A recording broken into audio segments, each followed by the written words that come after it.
This is why Netflix was right to cancel all shows after 3 seasons. You just lose interest in them. God damn it, Dustin. That's not true. Some shows make it to 100 episodes. And, that's true. Yeah. And we're going to talk about that. You want to keep watching.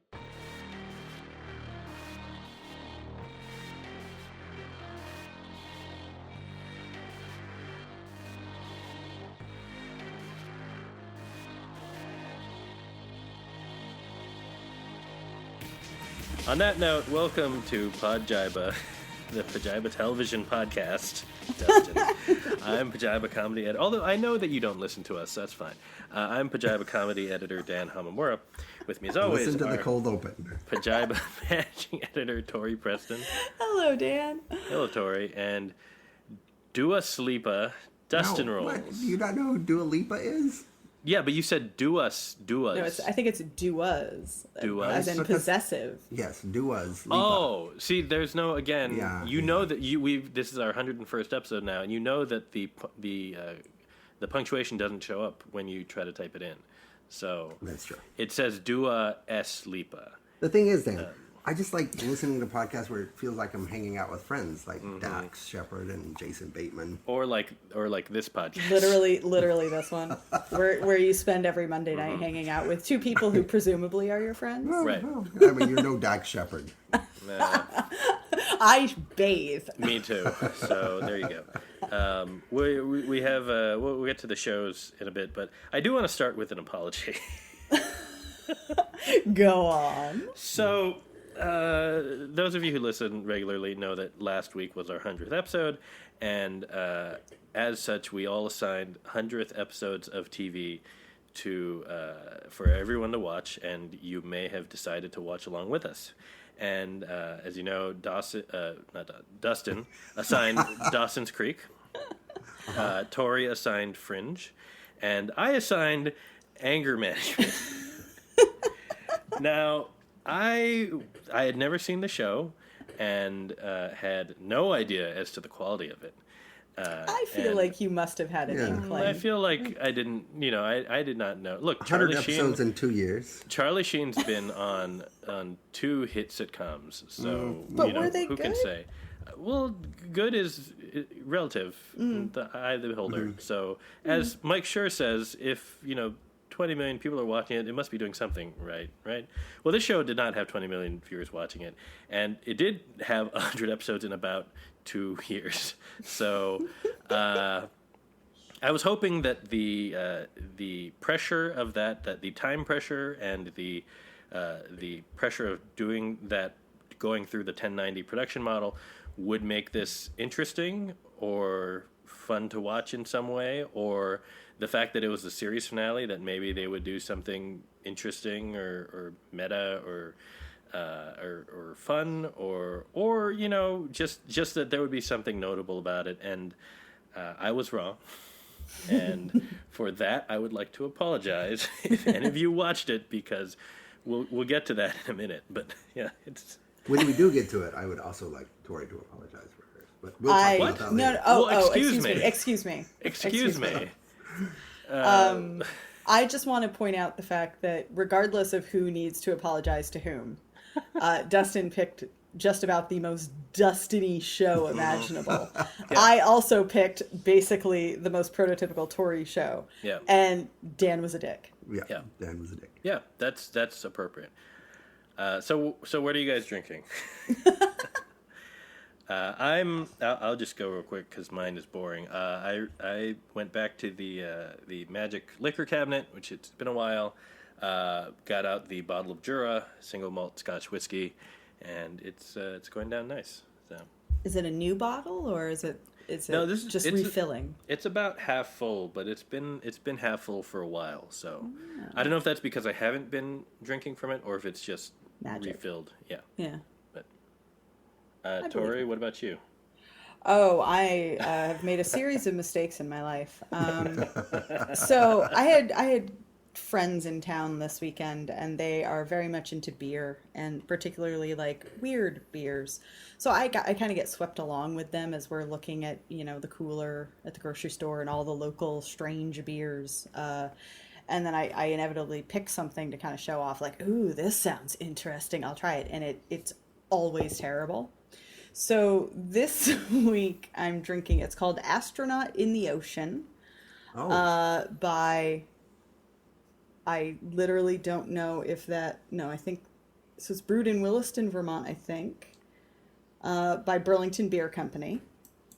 And it is a, quote, smoothie style Goza ale brewed with passion fruit, vanilla, and milk sugar. It's a whole lot going on. What I did discover is that, like, if you haven't had anything else to drink, if you haven't had another beer yet, and this is like the first thing you're drinking, you know, you can just adapt to the flavor of it, and it's not great, but it's a choice. It's a bold choice, and you just you can deal with it. If you can't drink other things and then switch to this, because by comparison, just terrible. It's terrible. Like, you literally, you can only drink it if you haven't had a single other thing, so you have nothing else in your mouth to compare it to. I feel like beers that are called things like that are trying too hard because they're beer. I don't even remember. Astronaut walks into a bar. Is that what it's called? Astronaut in the Ocean. Astronaut in the Ocean. Yeah, that's too much. It's too much. It had a really pretty evoke can. Beer at all. But like smoothie style, because it's got milk sugar. Yeah, that's not. Anyway, I got 2 cans of it to get through, so it's gonna be a fun show. I'm gonna be drunk and angry about it. I am drinking Sour Face again, the raspberry and kiwi sour, which is very good, and also the refrigerator has this week Peak Bloom, which is a cider beer. A cider or a cider beer? Well, a cider, an alcoholic cider, a hard, whatever. Hard cider. Yeah. Yeah, whatever. It's cider. It's delicious. It doesn't really do the job, so I have to drink other things as well. All right. We will get to our hundreds in a little bit, and also Ted Lasso. Real quick, I just wanted to start off with Reservation Dogs, just to mention it. We won't go too deep into it because Dustin hasn't watched yet. Because I was watching stuff for this week. Yeah, but Reservation Dogs is the new comedy on FX on Hulu. So it's only on Hulu. I'm pretty sure, right? That's what that means. I think so. No, I think everything on FX is also FX on Hulu now. Yeah, okay. So it all show up there, but I don't know. It's not like the AMC Plus exclusive stuff. But FX on Hulu does have exclusives. Like Devs was only on Hulu; it wasn't on FX. And I think Reservoir Dogs. I think this is on FX, but it's also. You think this is an exclusive to Hulu? No, I think this is an exclusive. Oh, okay. An exclusive FX on Hulu? Yes. FX, they do have if those. If it's exclusive, then it's just Hulu. No. Well, it's FX, but for Hulu. It literally Devs was an FX on Hulu exclusive. Oh, well, that doesn't make any sense. Yes. Oh my God. FX on Hulu is just Hulu. No. See, Dustin, Disney bought Fox. So it's like, imagine that FX commissions a show and then is like, we're going to make it a digital exclusive, but our only digital platform is on Hulu. It's called FX on Hulu. It's just a Hulu show, guys. No, it's not. I mean, it ought to be. But, so the FX on Hulu exclusive, Reservation Dogs, co-created by Taika Waititi and Sterling Harjo. It's a half-hour, kind of a. They call it a dark comedy. I mean, it wasn't that dark yet, but it's set on a Native American reservation in Oklahoma.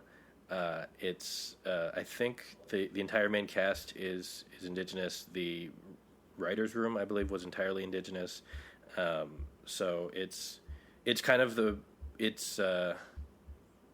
I think it's the first show that has like this much indigenous representation. No.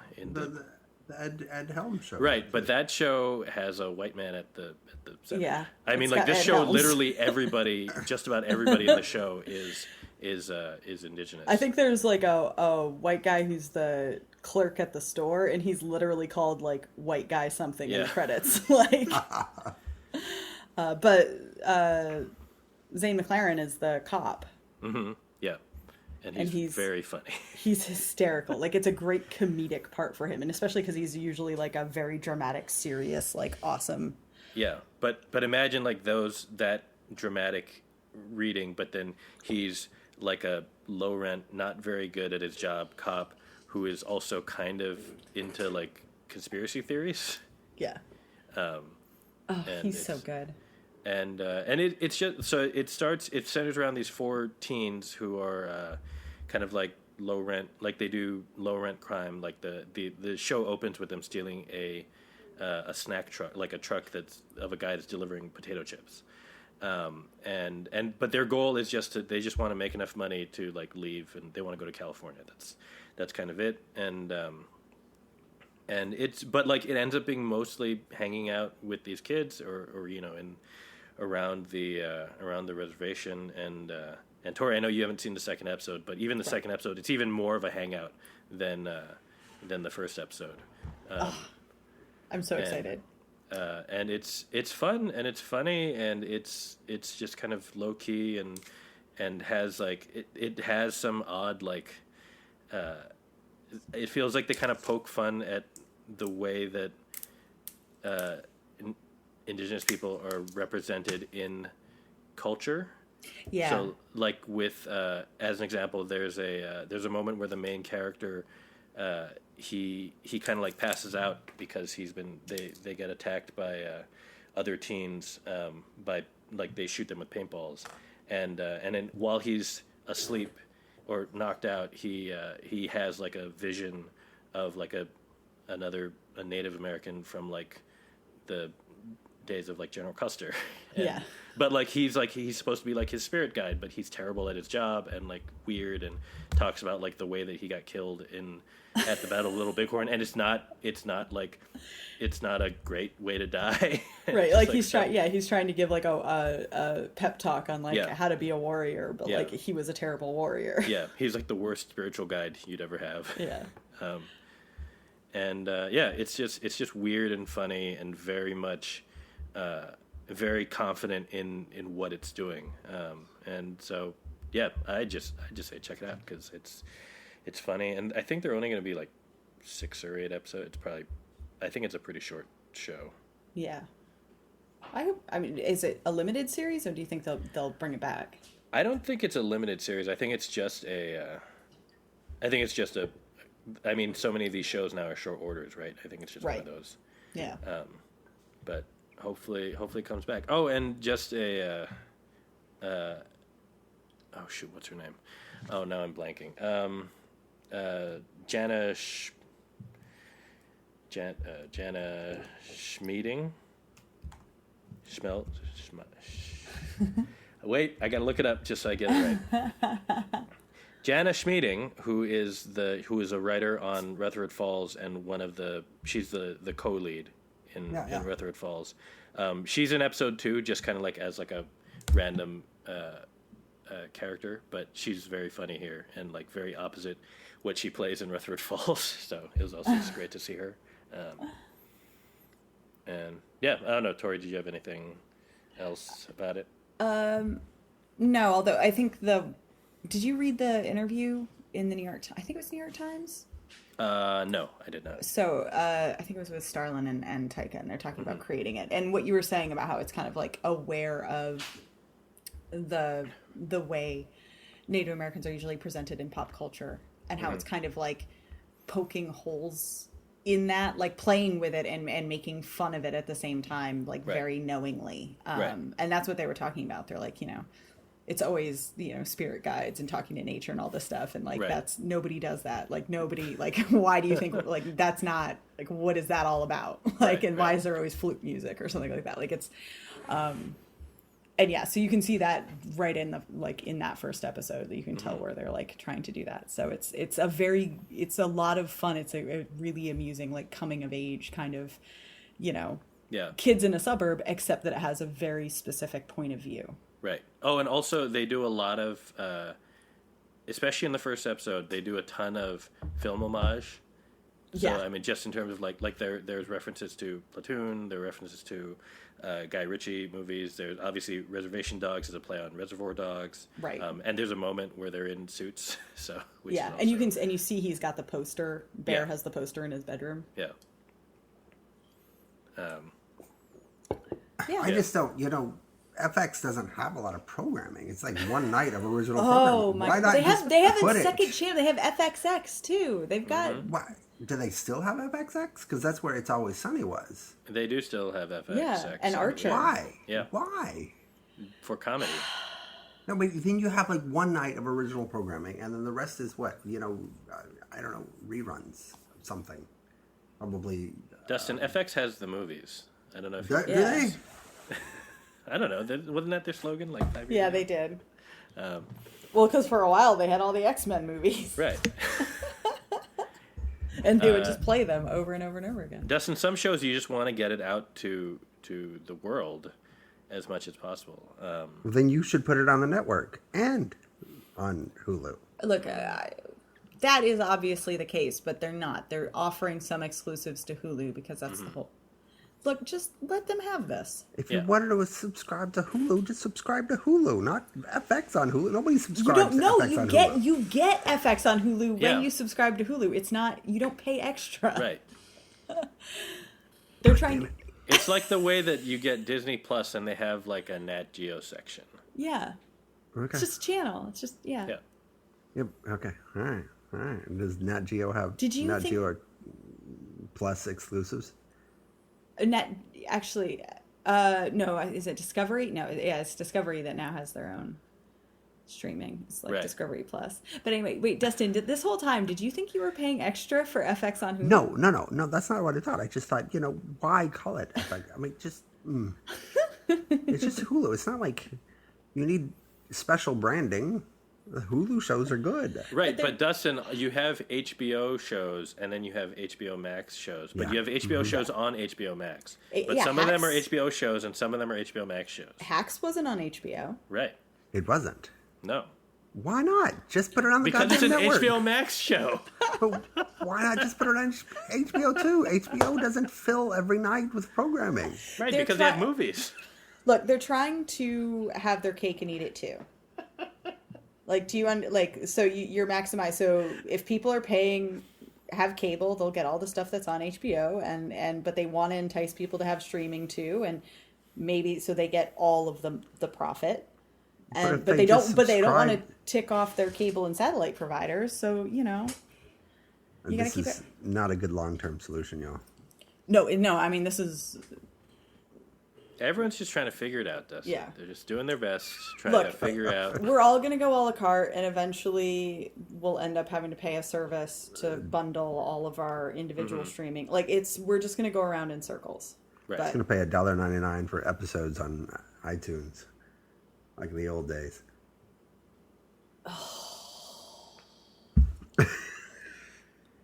I never did that, but honestly, you're right. It is starting to sound kind of. Except you appealing. can't even do that for some stuff. Yeah. Right? So They don't offer everything? You probably couldn't get. I mean, Hacks. as an example, I don't think you could get The Mandalorian. Oh, you probably. Oh no, couldn't. Disney! Yeah, Disney's Yeah. got their stuff on lock. Yeah. Yeah. But I would imagine those streaming exclusives, the FX on Hulu exclusives or the HBO Max exclusives, you wouldn't be able to get. Yeah. You know what else you have to keep subscribing for and will, Dustin, Oh, I know. is Ted Lasso on Apple TV Plus. It just gets better every week. Oh my god, it was such a good episode. I'm very shocked because there was a very emotional moment in this episode that involves Sam and a phone because he's texting his dad Yeah. and it still works. We've never met his dad. No. But he's been talked up and and it was the whole thing of like, he's got the good relationship with his dad, and then when his dad is like disappointed in him, Right. it's like a gut punch, because it's like, how can you be disappointed in Sam Obisanya? Like, he's the most wonderful character.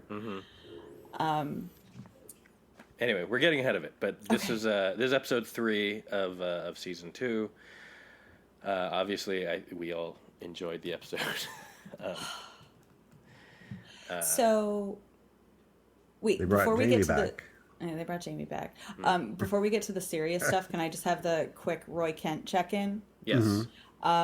Him as a commentator getting in fights with the other commentators is rapidly going to be is already my favorite part of Ted Lasso. Even if it's just like a quick 1-minute scene every episode, like him just. I like it a lot too, but it's Brockmire. I mean, I don't care if it's Brockmire. It's growly and wonderful.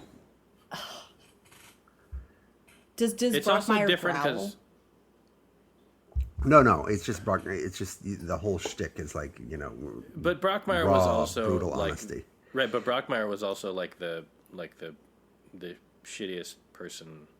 He was, yes, that is true. Brockmire And Roy was Kent the isn't. He person. just the scene with him and his niece, where he's just like, "Do you want to come to my podiatrist appointment?" And she's like, "Yes, please." Roy Kent got very wise from season 1 to season 2 too. He's so fucking hot. I miss the beard, but also like he's just the hottest, most sensitive, amazing. Anyway, it's a good show. We also got the return of Sassy. Yeah. And I was very happy that they did not make a big deal of the because after she and Ted slept together in season 1, there was a moment where Ted asks the Diamond Dogs, "Oh, should I tell Rebecca?" And they all said no. So making it seem like, oh, that could be like a point of contention between them. Right. But then like when we catch up to it here, she knows about it by now, and like nobody cares, and it's great. And they're not, and she and like Sassy and Ted are not trying to have a relationship. They're kind of Right. like picking on it. Sassy's like making like oversharing with the whole like, no, he's like that in bed too. He's like very positive and always asking if I'm like, all this stuff. And Rebecca's just like, oh God, stop. Eager to please. Yeah, it's nice to see that Rebecca and Ted are not hopefully going to be a thing. Yeah, I don't think they will be. Yeah. I think the show is grounded, even like the show is grounded in a lot of healthy friendships. Between like you have the Diamond Dogs, you have the men on the show, you've got Rebecca and Keeley, you have, even if it's professional, it's more than that between kind of Rebecca and Ted. You have all these like very healthy friendships, and if the only romantic relationship on the whole thing is Roy and Keeley, I'd be fine with that. Yeah. Like, it's really kind of hard to see Ted in a romantic relationship. yeah. And they kind of establish he's not ready for it. Yeah. But I do wonder if by like season 3 they'll have to broach that, because it's, if you're going to show his growth as a character, like he had his marriage failed because he's so relentlessly positive, Right. And it drove his wife nuts. Like at some point, to show him growing as a character, he'll need to probably have a romantic relationship where he doesn't drive the woman away with his Ted shtick. Right. Also, sorry, not to go back to Roy as a commentator, but I just remembered his line about Jamie, which I loved, which was, and I had to just look it up just now, just to make sure I get it right. Jamie Tart is a Muppet, and I hope he dies of the incurable condition of being a little bitch. So good. But I love when he picks the fight with the other guy, where he's like, "Tell us what you really think." Yeah. He's like you're a twat, or Yeah. something like that. Or no, like Like, you're a shit coach. Yeah, you're a shit coat, and then the other guy turns around, and he's like, "You're a twat," and then they're like, Asked for it. yeah, literally, and then Roy Kent just, I did ask for it, like like yes, it was so good. But no, the big story this week was what was going on with Sam. He took so Richmond is sponsored by Dubai Air, and with Jamie gone, Keeley ends up setting up kind of a sponsorship, an ad campaign for Dubai with Sam instead. like before Jamie, kind of got all of the big ads and Right. photos and everything like that. But now Right. now Sam is the star of the team. So he's very excited to have his first photo campaign, and the whole team's supportive. They're making fun of him and stuff like that. And he shares the photo with his dad. And he's like, so now you'll have free air tickets to come visit. And his dad is like, I'm really disappointed in you. Do you know the Dubai Air is owned by, was it like Corinthian Oil or something, some Yeah. oil company, Something like that, yeah. who has been like dumping, or there's been a lot of like environmental hazards that they've caused on the coast of Nigeria. Nigerian government is covering it up or letting them off the hook about it. And he's like, they're literally just destroying our country, like destroying our environment. Like, I'm really disappointed in you. And so Sam had no idea. And so he first, goes to Rebecca and Keeley and is like, I'm really sorry. I need to step away from the campaign. Like, can you replace me or something? Like, I can't be the head of that. And once he explains the situation, they support him. Right. And so you see both Keeley and Rebecca trying to figure out, like, okay, well, how do I, Dubai Air is the sponsor. How do they're paying for the team essentially. Like, how do we, appease them, without offending them? So Rebecca's trying to pull some strings and stuff like that. And then, and so the owner of the oil company is like, yeah, that's fine. We can absolutely drop him from the campaign. We can rearrange it, but like, you have to you have to dump Sam. You have to fire him. That's all I want. And so Rebecca is like, her kind of boss bitch moment is deciding like, no, I'm not gonna, he won't be doing the campaign and we're gonna keep him. So she's already like, on a business perspective, sticking up for her players and going against, the sponsors. Mm-hmm. And then on the field, Sam puts tape over his uniform, his kit, right, because it says Dubai Air right on the front. Right. It's it's like the sponsor is like right in the middle of it. Is that how all the jerseys are in soccer? I think a lot of them, you see, it's actually the primary sponsor is on the kit. It's like NASCAR. Yeah. So then he and two other teammates who are also Nigerian, they tape over Dubai Air on their shirts, and then Jamie is the first one of the rest of the teammates to kind of stand up and do it with them. And and Jamie, to his credit, he just kind of is like, we're a team, we need to be wearing the same kit. Right. So pretty soon, like the whole team walks out on the field and takes off their sports, their warm up jackets, and they've all got their uniforms taped. Mm-hmm. And so it's like a solidarity and protest, and so then it raises the whole issue to to a level where what's his name, Trent Krim. Yeah. Of the Independent, like, like everyone's asking about it, like the press are paying attention. Right. So, and Rebecca didn't know that was going to happen. Ted didn't know that was going to happen. But you have the team on a couple of different fronts kind of now bucking their sponsor. Right. And they've in this episode especially, they set up that the team's finances aren't great because they got relegated. And so they kind of set that up earlier just as like a conversation. Now leading into this will clearly have ripple effects down later in the season. It was also the Jamie reaching out was the end point of his story, where he'd been trying to get them to forgive him essentially. And and Sam was kind of the last holdout emotionally. Right. Yeah. Well, he needed to do a big sign. I mean, there was a great scene earlier where, like, Jamie kind of, and to Jamie's credit, like, he's still an asshole. Right. But he's trying to make strides with the team. So he kind of stands forward and he kind of gives a speech to them in the locker room. And he's like, look, I know I was a terrible teammate. I want to be better. And everyone starts just kind of lobbing all of their grievances. Every terrible thing he said or did. And so he's faced with it, and a lot of it he didn't even realize, or he'll kind of go, oh yeah, that's right, I did remember it. So you kind of get this real picture of him. First it was the cold shoulders they were giving him, and then when they finally start telling him, like, no, these are the terrible things you did to me, and then they kind of bully him a little bit for the way they had been bullied. Mm-hmm. So he's getting a taste of his own medicine, or he's dealing with the repercussions of being so divisive. But it also, more than that, it was him being kind of on the outs and seeing how united the team was without him. Right. Because he walked back into Richmond, and that locker room was a very different place than it was when he left.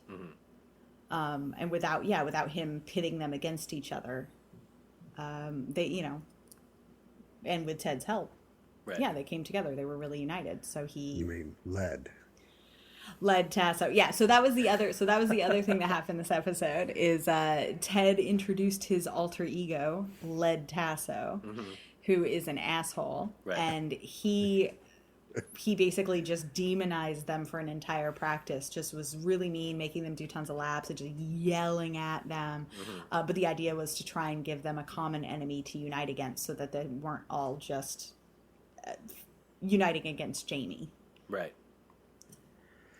And it works a little bit. Like, I mean, eventually Jamie is the one who speaks up, and a couple of the players kind of like, tap Jamie, like, thanks for that. Yeah. But it was funny because I actually was not enjoying Led Tasso. Because it's very cartoonish. I mean, the show is a sitcom and has cartoonish moments, and this felt too cartoonish even for this show. Yeah. But once it was undercut by the therapist. The therapist. Yeah. And she says, like, does that ever work? And they realize, oh, not really. And Chuck E. Cheese. Except for at Chuck E. Cheese. Yeah. Then that kind of like helped fit it back into the universe, I thought. Yeah. That, and I think that when they do the thing where he's not consciously, like, or when Coach Beard has to, like, wake him up, like, snap him out of it, like, and you realize he goes into a full-on, like, fugue state. Like, he's not aware of, and he doesn't remember what he does as Led Tasso. And I think that level of commitment to it, where it's like, no, he's not just performing. Right. Like, it's a split personality. But it's one that he's aware of and can channel. Yeah, he can channel it, but he can't control it once he has. Right. One other small thing about on the Sam thing and when you mentioned Trent Crimm that I loved was this is kind of the first part of it is because like that final press conference is particularly chaotic, but it's kind of the first time Trent Crimm sounds like a little bit like not off like he's off his game, but like he's just as like he's not calm and collected because he's like, oh, there's a big story. Yeah. Which I thought was a cool way to signify, like, that this is different for them and this is not the ordinary, besides the fact that it is a very different story. Oh, and that's actually what we should, so that last press conference, Trent Crimm is the first one to ask a question, and he's asking, like, do you think that the protest had anything to do with Richmond losing the game? Right. So this was their first game with Jamie, and the one where the whole team stands united with in protest of Dubayer is the one that breaks their cycle of ties. Right. Except that it broke it by them losing. Right. So it's not like the ideal outcome, although Ted Lasso seems very happy with that. He's like, well, we didn't tie. Like, and the team also was surprisingly happy about it. Yeah, like they were all celebrating because they were celebrating the protest. Right, so right. they, but yeah, so that is the question that Trent Crimm first asks. He's like, do you think I had anything to do with it? And Sam is just like, I'm not here to talk about football. I'm not here to talk about the game. I'm here to talk about, Dubayer and the oil company. So if you have any questions about that situation, and that's where you see Trent kind of like, because I think it's supposed to be kind of unusual that players are there, like, yeah, saying like, talk to me about politics. Right, like, right. I have 2 points to make very quickly. Have either of you seen The Paper Chase? No. It's a school. I think it's a movie about first year of law school. It's based on a professor that producer Seth and I, eventually had at BU. It was our first year law professor, and he was basically Led Tasso, only like real. He was like, people would like puke their guts up before going to class. They'd leave class crying. He was just like the meanest, most horrible, just like scary professor I've ever had, and he would berate you in class if you fucked up. And but he really like bonded that whole class a lot. And then on like the last day of class, he sort of revealed himself to be sort of a sweet old man. You're like, oh shit. Oh. Yeah. But it was all sort of an act, and it was really effective. And my second point is, you know what the episode reminded me of a lot, and I hate to mix shows or even mention this person's name, but this reminded me of a story that would have been covered on Sports Night just perfectly. Yeah. Yeah. Why are you hesitant to? Because people don't like to hear Aaron Sorkin's name. Right, but Sports Night was a great show. Yes, it was a fantastic show. Yeah. That's like the one show you can bring up and everyone's like, that's fine. All right. Fine. But yeah, this whole episode felt like something that Sports Night would cover. At least you didn't say the newsroom. Oh yeah, I actually thought you were about to go to the newsroom. No. But it would be fun if those two shows existed in the same universe. Ted Lasso and Sports Night, not Yes. Sports Night in the newsroom. No, not in the newsroom, no. Although I did not dislike the newsroom. We know. I was the only one. There are elements of that show that are good, and then there's other stuff. Also, we haven't even spoken about Nora, the Sassy's goddaughter. daughter and Rebecca's goddaughter, who was, who was great and like a Adorable. cool teen who's like a little bit weird and a little bit teen, but also like, helped guide Rebecca in the episode. Yeah. Very kids are all right kind of situation. Mm-hmm. Like she's fine. Yeah. But also did not really, like, she was making fun of Rebecca a lot, but also was not letting her off the hook for like abandoning her for 60 years. Right. Yeah, it was nice that she was aware. She had kind of like the awareness and the ball busting chops of any other character, but still had like elements of being a kid, which was cool. Her complete crush on Sam. Oh, that was great. Very relatable.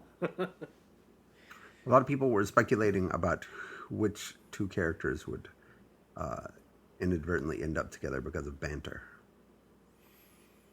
And I don't know who those two characters would be, but it does seem like it's in the making. Oh, yeah. Yeah, because there are no pictures. Oh, so, okay, yeah. So Banter is the dating app that Keeley is helping to market on the side. Mm-hmm. And the premise is that it's, there are no photos. So you make connections with people purely based on your personality and conversation. Right. So you have no idea what anyone's going to look like if you were to meet them. Right. And so and so Keeley's been going around trying to encourage everyone to sign up. I think that's going to end up taking over for Dubai Air as their sponsor. I hope. Or you'll end up with like another more like environmentally conscious, like a bigger company. I could see that happening because they're going to be getting so much press for this. Right. One thing that I'm curious about is there going to be some fallout? Like, so there's obviously going to be some kind of financial fallout. Is that going to provide Rupert an opportunity to swoop in and either get more control of the team or buy more, buy another share of the team or something like that? Because we haven't seen him yet this season. Yeah. And he will, and it's his old buddy that was the connection Rebecca had with the oil company. Right. Ugh. Well, anyway, we'll see. So wait, so who would match on Banter? I think Rebecca and what's his face, the new assistant coach who was Nate the Great. Yeah, Nate and Rebecca. I think the two most likely people to use it. They would not make a good couple, but No, they'd make a terrible couple. Nate, but they would be. Nate it would be an delete adorable date. immediately. yes, but that's what he said. Right. Yeah, I love that thing where he's like, I'm very picky about who I date. Unfortunately, they're also very picky. I was like, that's incredibly relatable as well.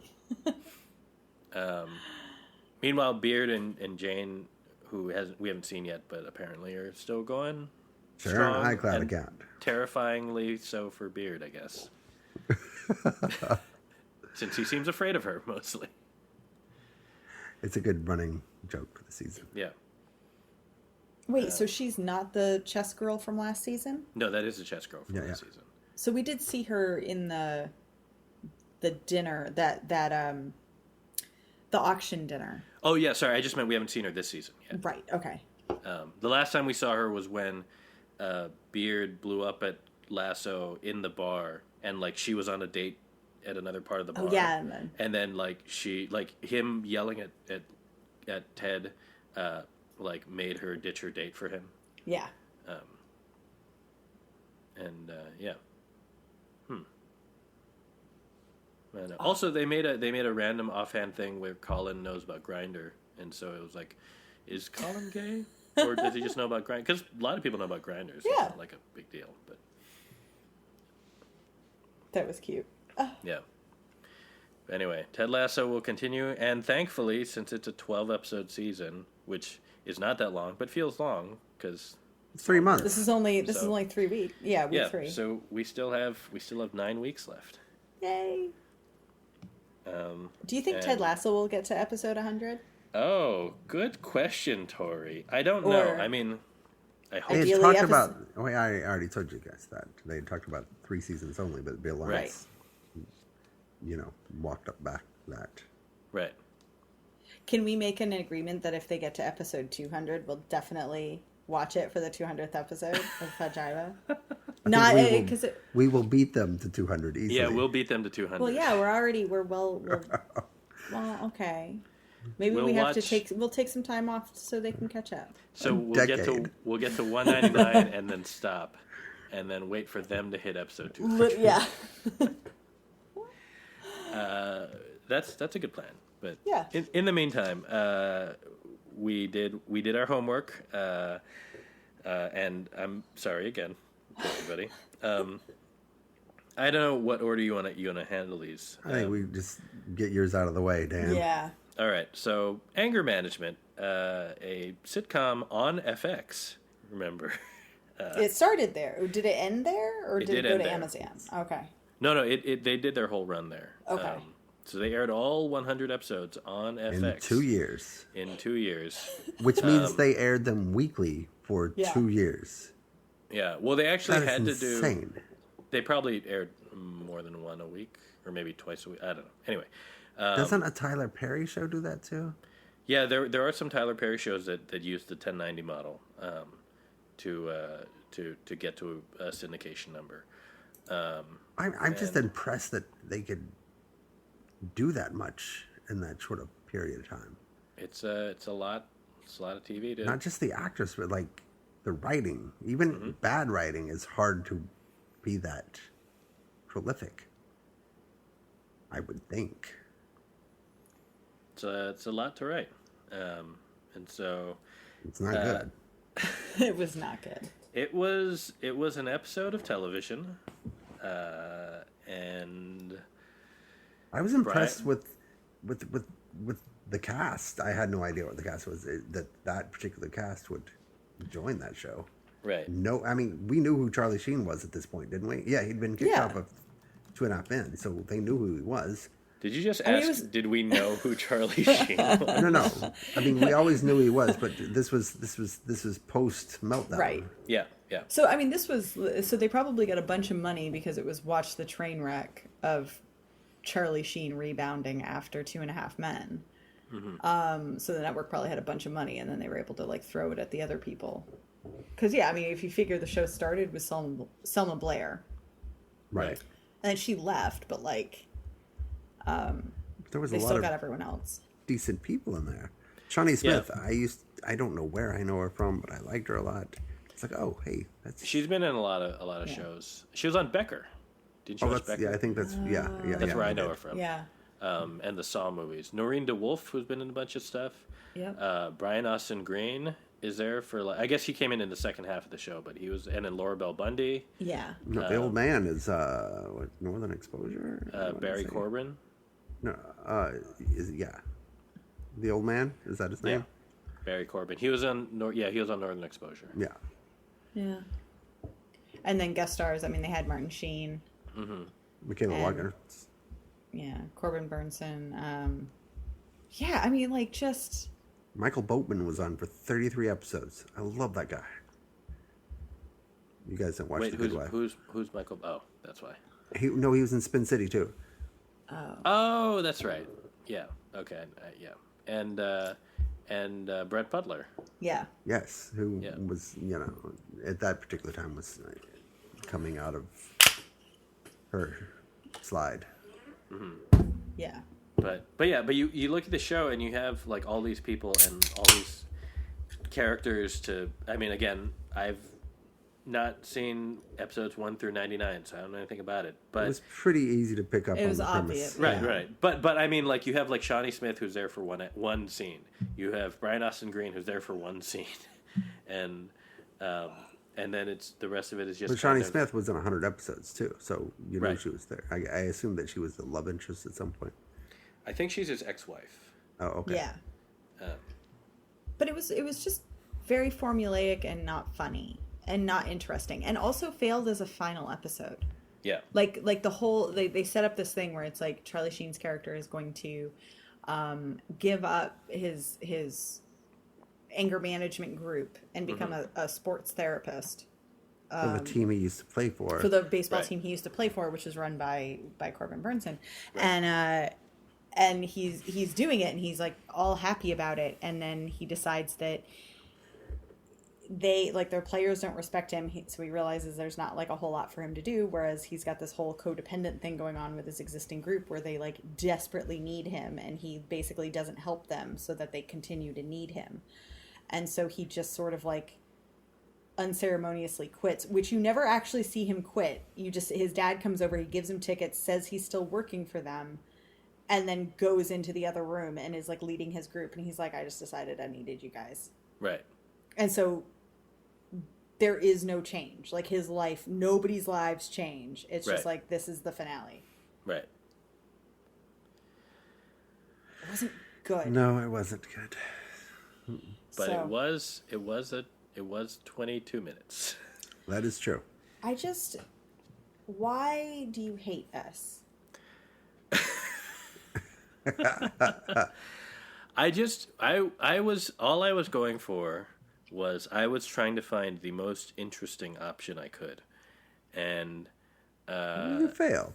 Yeah. and I failed. Yeah. It turned out that it was not the most interesting option. I should have just picked the 100th episode of Friends, because then I could have at least yelled at the two of you for all the things that you did not remember about Friends, Which would have been all of it. and people would have enjoyed that. But Yeah. instead we got this, Yeah. and I'm sorry. We all suffered. We all lose in this one, but we at least Dustin gave us teens feeling things on Dawson's Creek. Oh, did you notice on Dawson's Creek that I guess they didn't get the rights to the theme song, so they had like some shitty ass thing that was not the Dawson's Creek theme song. You know, Right, Oh, the it Paula wasn't? I Cole had no song. idea. The Paula Cole song they could not get the rights to. which is insane because like how much could it cost to get the A Paula Cole song?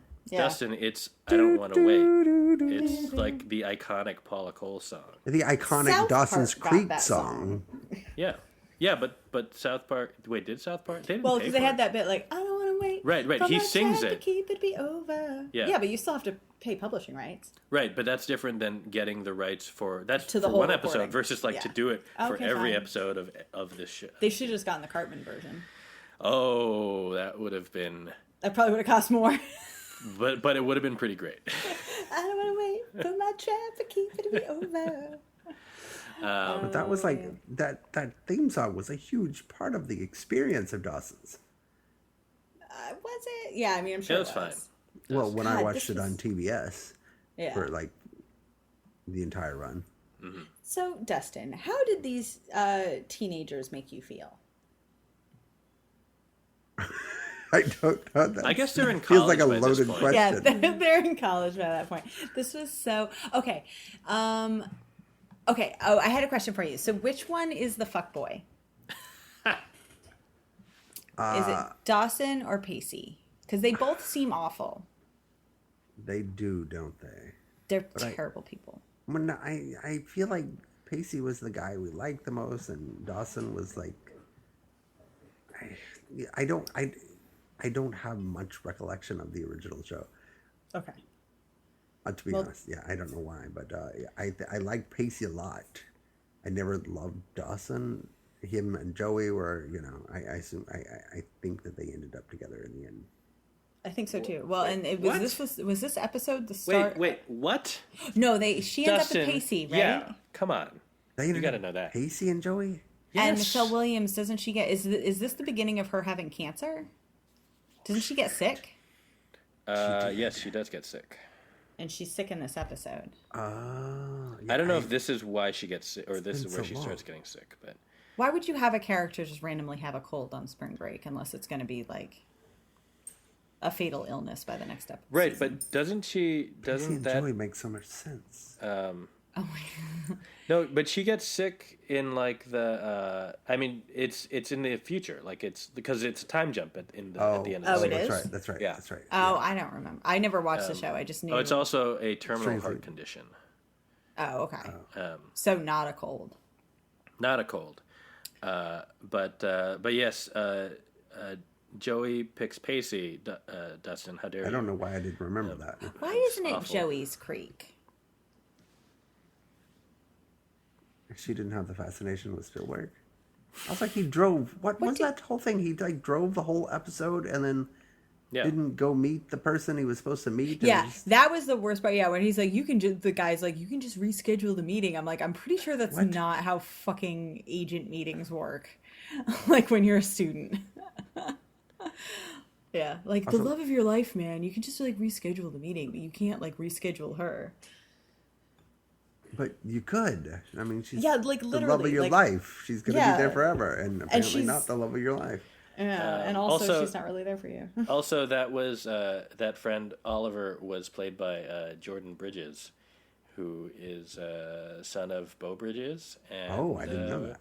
Was on a show called Rizzoli and Isles. Oh. You don't know that show, though. You've never seen it? You've never seen it, yeah. Yeah, if only we had some connection to Rizzoli and Isles. It was just a long running show that really hit its stride in seasons 5 through 7, from what I understand. I think about I've heard that about it. female cops that were in love with each other. I think. No, they're just best friends. Yeah, I mean that's what they all say. Nothing to read into there. So they're just roommates. They're just very close. They were never roommates. Wow. How would you know? Chad Michael Murray was totally a stalker. Okay, yep. Chad Michael Murray's hair. Oh, that early 2000s hair that I definitely never had. How? Wait, I can Dan, see that. Wait, Dan. I could absolutely see that. Dan, did you have it? I mean, it was never that. It was never that spiky, but like. Dan, is that going to be the header photo this week? It is not, because there are no photos of that hair because I never had it, so it's not a big deal. Oh, come on. I'll Photoshop it for you. It's fine. Yeah, no, how did any of us mature out of the early 2000s into normal functioning adults if that was the culture we were living in, where you could just have hair like that? Right. Just think, like, there are like respected doctors today who had that hair. Yeah. Oh, yeah. They're and probably your doctor. Yeah, and who thought going to like MTV Beach House Spring Break shit was like great. Like that was fun and not awful. Yeah. Busy Phillips was great in this. She's always great. She is. Mm-hmm. And her and Pacey should have. No, she was too good for Pacey. Even though I love Pacey. I really don't remember the show. How much do you love Pacey if you don't even remember that he ends up with Joey? Really? With Joey, yeah. Well, I watched it in like college, I think. Were you rooting for the teacher? I don't think you were in college when this show was out, Dustin. Is it not? I watched it in syndication. Yeah, so it went from original episodes went from 98 to 2003. Okay, so it's no, must have watched it in law school. I am old. I just want to say, so my Dawson's Creek viewing, like I haven't seen the whole series, but like it was very weird because in Hawaii, the first 2 seasons were when I was still in Hawaii, and we had one station that did like half WB and half UPN. Like it was like the one station for both channels. So we didn't get all the shows from both channels because it's only one channel.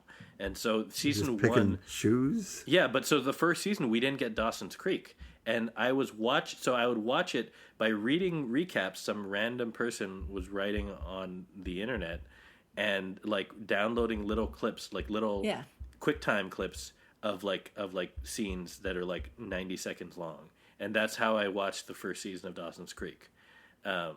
And I got the important stuff. I got a couple of scenes Was of it banter. that important in the first season to keep up with it? A show that you'd never seen? Because I was like, this show sounds amazing, and then I watched I watched all the big scenes of the finale, when they confess their love to each other and blah blah blah, and I was like, oh, and I'm watching it on this tiny QuickTime video. But yeah, it's like it was in the zeitgeist. I can understand being like, how did this? Well, and weirdly, speaking of Chad Michael Murray, I never watched a full episode of One Tree Hill, but I used to be obsessed with the recaps for One Tree Hill because it was such a ridiculous show, especially the one where it's like the dog steals the heart transplant. So good. I just rewatched that clip. Oh my god, that clip is so funny. It's so for no running, yeah. For no reason. No reason. That clip often replays on my YouTube feed, as does the OC, the ending, because of the SNL sketch, the season 2 finale, the Dear Sister thing. Yeah. So good. And Jack.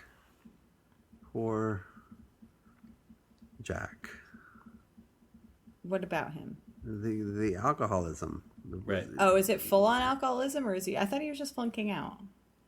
I feel like. Coping. God damn it! Did he not have like an alcoholic spiral? I don't. Well, I mean, he was in this don't episode. I don't know if it was like I thought this an was the arc for beginning. him. Yeah, I think it was the beginning, but maybe I'm wrong. It is interesting that this episode had. I mean, it's just a lot of storylines that are just going from before. Like it's like you get the gist of it, but but none of it. There's nothing really contained, I guess, except for maybe the Chad Michael Murray stalking Joey plot line. I did have to look up why the other Michelle Williams character hated him. Oh, And did they date? They sort of. Well, he was two-timing. Like he was dating her, but also had another girlfriend. Apparently, it was all in this like college season. Yeah. And then like she and the girlfriend like met each other and figured it out, and then like got back at him. Mm-hmm. And then I guess he somehow met Joey and got fixated, and so like all of it is just kind of. I was like expecting it to be something bigger. Mm-hmm. I don't know. But I do appreciate the fact that this episode, and I assume it's kind of what the experience of watching Dawson's Creek was entirely, but I like how it makes a big deal out of all the flashbacks to like Dawson recollecting his relationship with Joey and how important it is, and then it ends with her just in a tent with this other guy and him just looking forlornly at the sea. Right. It's like you think it's going to be this whole build up, and like no, nothing happens. Pacey gets the payoff with Busy Phillips. Mm-hmm. So a big writer on Dawson's near the end was Anna Frick, who you may know as the creator of Walker. Of Walker? The Padalecki show. Really? Yeah. Huh. That's cool. I'm glad she's doing okay.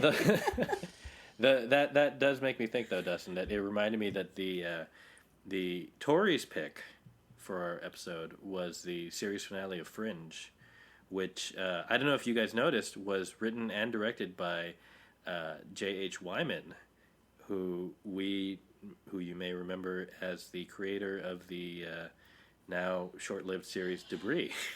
Yeah. That makes total sense. Yeah. He 100% cut his chops on Fringe, and then somehow managed to fuck it up. You talk about it for a second while I get another beer, and then I'm going to come back and... No, wait, because I have a question for you. What? We've already moved on, and I'm sitting here like, we need to address the fact that you did not make us watch an episode of Dawson's Creek that involved Jensen Ackles. I didn't. That's right. I just didn't know. I'm telling you, I didn't remember. Well, I didn't know who he was at the time. He probably didn't have those muscles either. Right, but it's just like Like you a- know now. Yeah. Probably like a skinny little kid. Excuse me. He was on a soap opera and he was probably fairly skinny. Anyway. Dawson's Creek. I want to see what he looks like in Dawson's Creek. Oh yeah, he was That should like, be the header oh image. God, Jesus! What? He looked like a lame Dawson. Well, yeah. They all did in the early 2000s. Oh. That was the look. Did you see Chad Michael Murray? Yes, Let's yeah. see. He His looked like he character's should name, be pushed into some sand. His character's name was C.J. Braxton. Yikes! Ugh. That's a That's Gilmore a Girls name. That's a trust fund. Let's see. I need a photo.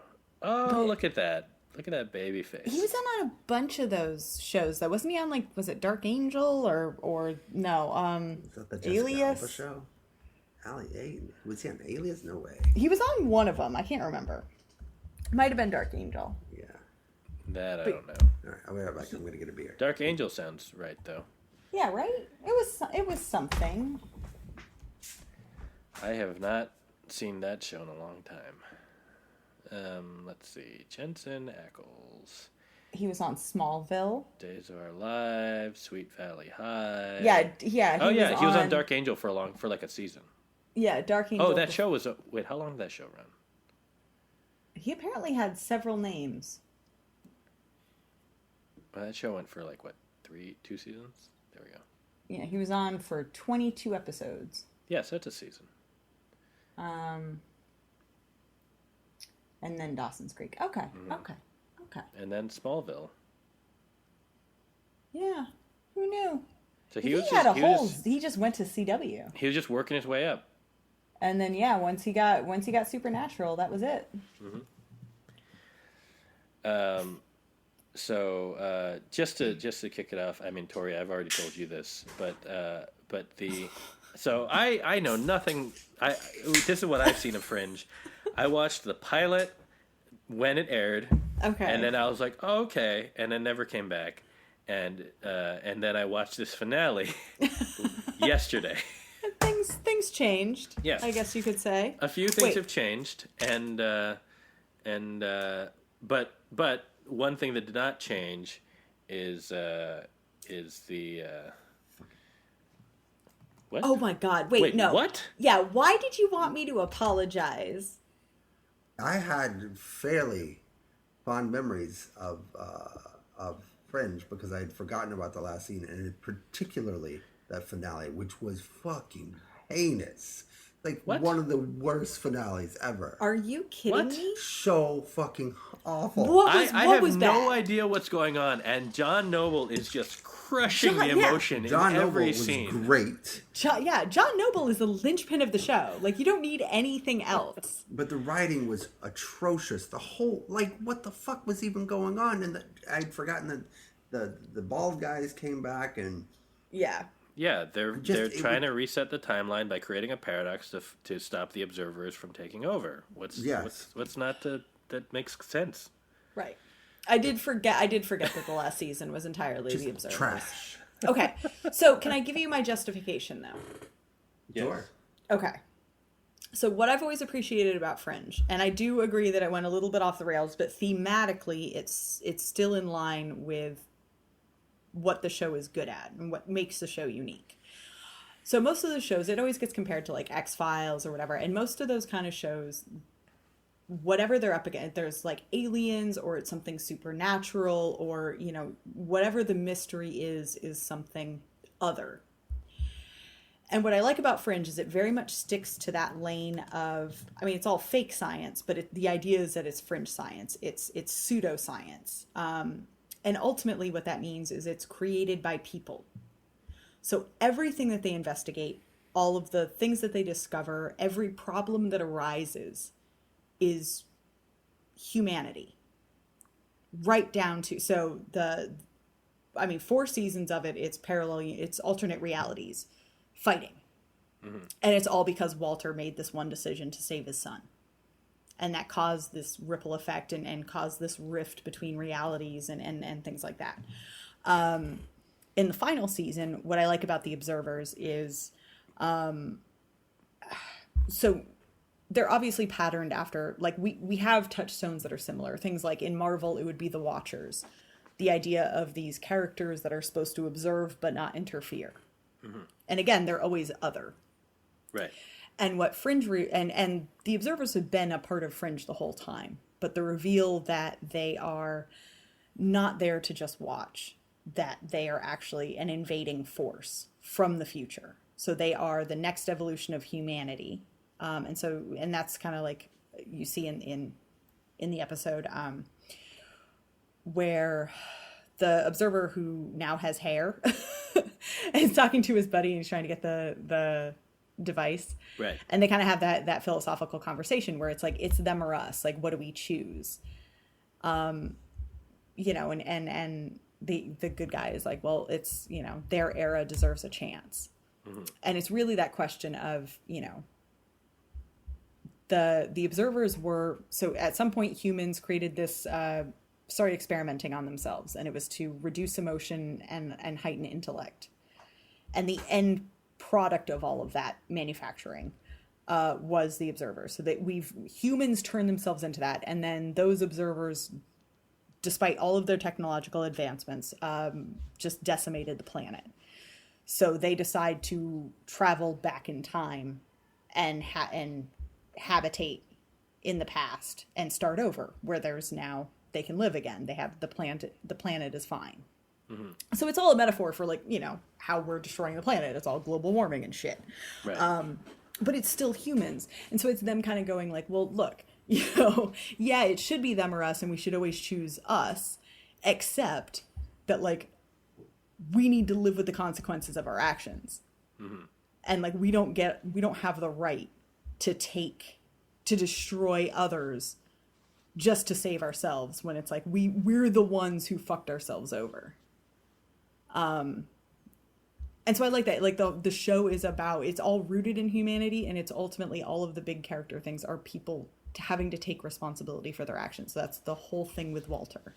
Mm-hmm. Is him, like, the guilt he feels for the choice that he made that fucked everything up, and then, like, he's seeking forgiveness, which is what that white tulip at the very end signified. Mm-hmm. That was like a season 2 thing. But was it a mess in the last season? Yes, absolutely. And seeing the finale, I was like, oh God, I forgot how off the rails it was. But those core themes, I do think, set it apart, because it's never an alien. It's never, a ghost or something unexplainable. It's, even if the explanation is not real, it's always rooted in, like, somebody made this happen. A person did this. Right. And this was of the three, and even though I've seen more Dawson's Creek than Fringe, of the 300th episodes we watched, Fringe was the one where I was kind of like, oh, I could see going back and, like, watching this. And that first season was great. But the first season was, to me, the first season was fine. The finale was great. Yes. And then once you go into the second season, knowing that, but to me, the first season is only okay until you get to the finale, and in retrospect, it justifies everything that you saw. Mm-hmm. And then the second season is great. Mm-hmm. And the third season. But not the fourth season. It was. And then the fifth season was. Ugh. So bad. And they did go to the future in the fifth season, right? We did see.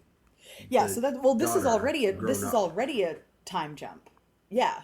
So, well, no, they freeze themselves in amber when the Observers go back and invade. And then they are thawed out again. They come out of the amber, and that's where they're trying to, create the paradox or whatever, like alter the timeline so that the Observers don't invade. Mm-hmm.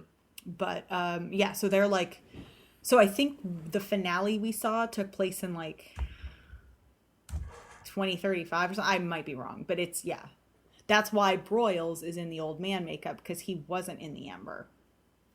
Oh, wait, if it was in 2035, then how did they end up with their daughter in the end who's still young? Because it reset to 2015. Oh, okay. Right. All right, that's right. So it's going back to before they... I don't know if it was in the 30s.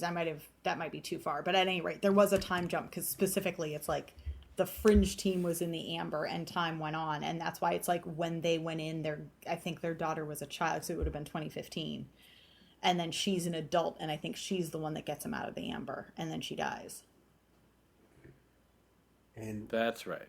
why Something like that. was that observer's death so lame? I mean, his hair was fantastic. It was. I do remember seeing his hair for the first time back then. And like, oh See, my god, he has Dustin, hair. Dustin, the problem was that he voiced the fact that he's going to be a father, and then immediately lost all his plot armor because Yeah. like, oh, well, now you're dead. Yeah. Sorry. I have a question, Tori, since you watched the whole series. Yeah. Well, apparently Dustin did too. I did too. Just Okay. shitting on it. I have television. I have a question for And both things of don't you. Stick with me. As I've stated, I watched the pilot and I watched this episode. Right. And in the pilot, I have a vague memory that Astrid was kind of loopy. Like she had like a weird like, almost like synesthesia or something. Like not that, but like some kind of like slightly like elevated power or like extra empathy or something was weird about her. But like she seems normal here. Or am I just thinking of a different show? Because that You might be thinking of a different show, or you're thinking. Okay. Did you ever listen to? What was that podcast she was on? Oh, I'm Welcome sure to that Night Vale. I have listened to I Welcome to did Night not Vale, know that but was not. Astrid. She pops up occasionally on that. She has a character on that. Okay, well, it definitely wasn't that because no. I haven't listened to enough of that. But I can't remember. I mean, she's an agent like Olivia. She's supposed to be an FBI agent, but she's definitely like the science-y one. So I don't remember her being super loopy. Although it's like she can get along with Walter, but she also gets frustrated by him because he's loopy. okay, Although there might have been an arc where she had something going on, because I also vaguely remember what you're saying, but I didn't think it was I don't know. I can't remember. Anyway. I'll tell you when I do my full Fringe rewatch, because that's what I'm gonna do next. No. Yes, I got so excited watching it. It just made me want to go back to the beginning and watch the good stuff. But Walter Bishop. I'd be so mad. All of the No, Walter he's Bishop great. stuff. and you love Joshua Jackson. You love him. You love him. And I did like Astrid a lot. Did you like him better, Joshua Jackson, better in this or in Dawson's Creek? Probably this. For a while, I was really a big fan of the show for a while. I think I was recapping it occasionally. You'd think I'd have a better recall. Yeah. The other thing that was interesting to me was that this show struck me as, and again, I mean, like I haven't watched other than what I've seen, but the between the fact that like kind of the character centric focus of it and the Michael Giacchino music, I was like, oh, this is giving me like some weird Lost vibes too, which makes sense because it's J.J. Abrams. Yeah. But I was just like, oh, I'm kind of getting that Lost tingle. Yeah. And I kind of want to go back and rewatch Lost now. Yeah, same. Yeah. And this was kind of riding that wave. For like Bad Robot and everything. I don't know, but nothing compares to the Leonard Nimoy reveal. Soul Magnet. Okay, all right, Dustin, all right. So now that we've done this exercise and now that we are embarking on our second 100 episodes, did we learn anything, or was this just other than that the most Dustin type show, the most Tori show, and me being a dick? Yeah, next time I need to make sure that I have a revenge show picked out for you, because all of my list was aimed at screwing Dustin over. Oh, okay. So that's why it was like, well, when you proved yourself the villain, neither of us had a recourse because we were aiming at each other. We weren't even thinking of trying to like stick it to you. You were unprepared for the shocking reveal. Yeah. Yeah. So lesson learned. So it turned out that our 100th episode was very momentous. Yes. I need to make sure that I'm prepared for your eventual backstabbing. Right. Well, Well, I mean, it's already the backstabbing already happened. Right. So. Well, I mean, it'll happen again. Right. So Dan, just for future reference, Yes. what don't you like? Well, there's a lot of television out there, and they all have their own special merits. You know what we should make him watch? Rizzolian Isles? Yes, or Kung Fu. Just, Or Kung Fu, yeah. Yeah. Yeah, Yeah, well, there's unfortunately, a- Kung Fu doesn't have enough episodes, so I don't think that's going to work for you. Well, we might just have to pick shows that don't have... Oh, Penny! Is she dreaming? Yes. Oh! How did you know that? Because we can hear her Hmm. very clearly. And it's not like there's something outside kind of barking. She's very Is she... close to the microphone. I was going to say, is she on the table? Penny, wake up. Come on. Oh. No, maybe we don't do 200th episodes. Maybe we just pick episodes at random for each other. Right. Oh, we can always do that. Right. In fact, I think we should do that next week. It's August, Yeah. y'all. Oh, well, we did the gifting for the holidays. We're just going to... That's right. Oh, that's true. Oh, yeah. But we this can just- time you have to watch it. The can holiday. Well, last time you had to watch it, Dustin. No, we didn't. Because No, we it just was- gifted each other things that That's we right. thought we would like, and then none of us did it. That's true. Because I gifted Rocky Ted Lasso. And Oh, that's right. That's right. we We haven't heard from her since. Yes, she has not. Did we scare her away? Who's to know? We could gift episodes for Labor Day because we can make it work. I like it. Oh, okay. I like that. Well, we'll think about it. We'll think about it. All right, well, that'll be coming up on Pajiba. Also coming up, more Ted Lasso. Brooklyn Nine-Nine is finally back. Yay! We will probably talk about the end of The White Lotus, the end of Schmigadoon, the end of... is Ultra City Smiths ending next week? I believe so, yes. So there's a lot of... And Heels. We'll talk about Heels next week. And Heels, I guess I have to get a Stars account for a month. Best purchase you made this year. Really? I'm telling you. What if I end up buying that new computer? Well, yeah, you'll need that. You can, Yeah. You could watch Heels on your new computer. That's true. All right, well, we'll be back next week with all new TV. Have a good night. Good Good night. night, everybody. Are we ever going to do a game? We can do You think games. so? Sure. We do a game? Someday. To have one episode just devoted to a game.